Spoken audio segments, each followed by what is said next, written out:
2, 1.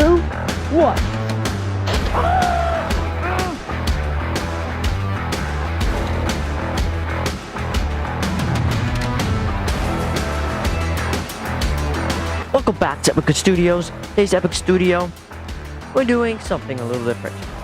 Today, we're talking about ants. What are ants? Well, ants are insects, obviously. But we're talking about different kinds of ants.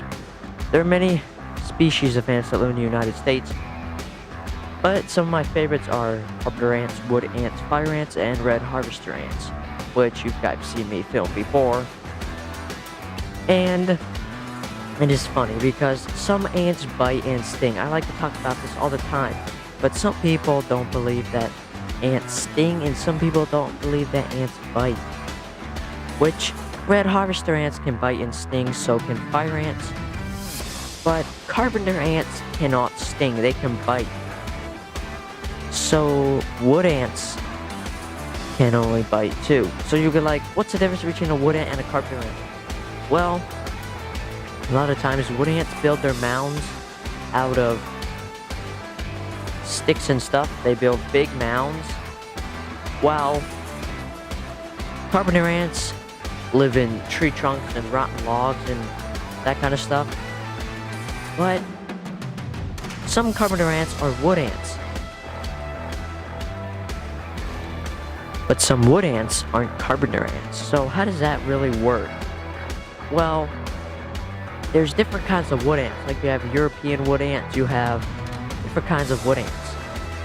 And it is pretty good that there's different kinds. And a lot of times what you can tell the difference is wood ants definitely are bigger most of the time. A lot of times their wood ants are bigger than carpenter ants.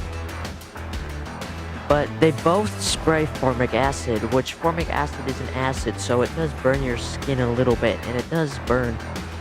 It may put welts on your hand after it stings you, but I've done this a lot, where I've stuck my hands in like carpenter ants and wood ants, but it does hurt. So now that we're talking about that, I'm going to go into fire ants versus carpenter ants, which, as we know on the Epic Adventure Bite and Sting Index, the fire ants are below the carpenter ants, which I stuck my hand in fire ant pile, so there were more fire ants than red harvester ants. Which, if I stuck my hand in a red harvester ant, that would hurt a lot more than just putting one on my arm. So yeah. So the red harvester ants, they build holes in the ground, and then they drill down and haul out the dirt, where, like, as I've talked about in a recent video, why do fire ants build their mounds after it rains? That's on Epic Adventures. Well, why they do it is because their tunnels flood, and when their tunnels flood, they build up in the mound, they excavate dirt, and they pull the queen and all the larvae up into the mound. And that is crazy within itself, because they can build it like that, super crazy. Just go like that, and then boom, it's like there. And it is crazy that they can build that fast.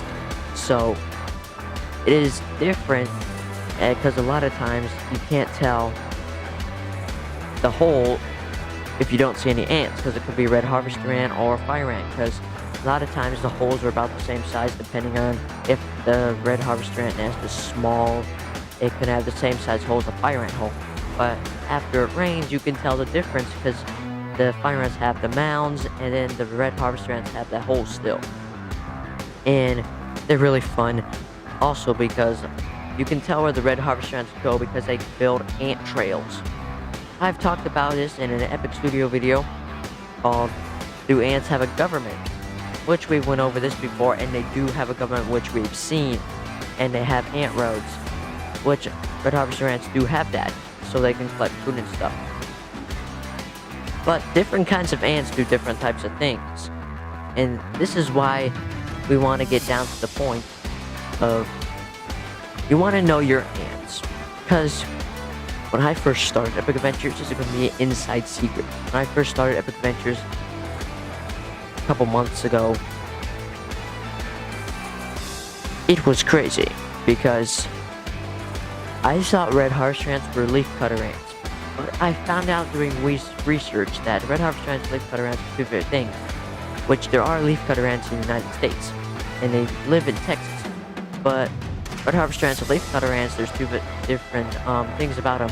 Red harvester ants can bite and sting, where leafcutter ants can only bite, and that's how you know. So I got stung by a harvester ant and realized that they weren't leafcutter ants, and so then I had to go through and change my mind to think that they're not leafcutter ants, which it's a little hard to change your mind.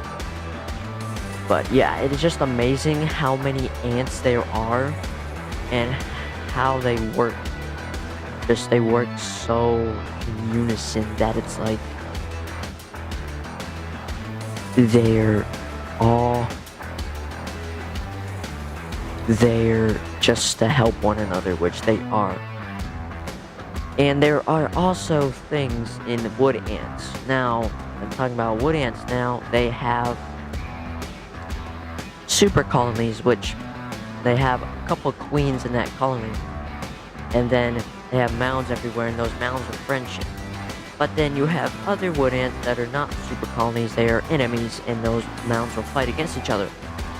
And it is just amazing how you can have an infrastructure of ants that are just built together like a family, and all the queens get along. It's like having one kingdom, but having like 5-10 kings in that one kingdom. A lot of times that doesn't go well because they all get along, they all fight. So it's pretty amazing how ants can get along with all those queens in there. And so yeah, thank you for watching Epic Studios. Stay epic and keep exploring. We'll see you on the next Epic Studio.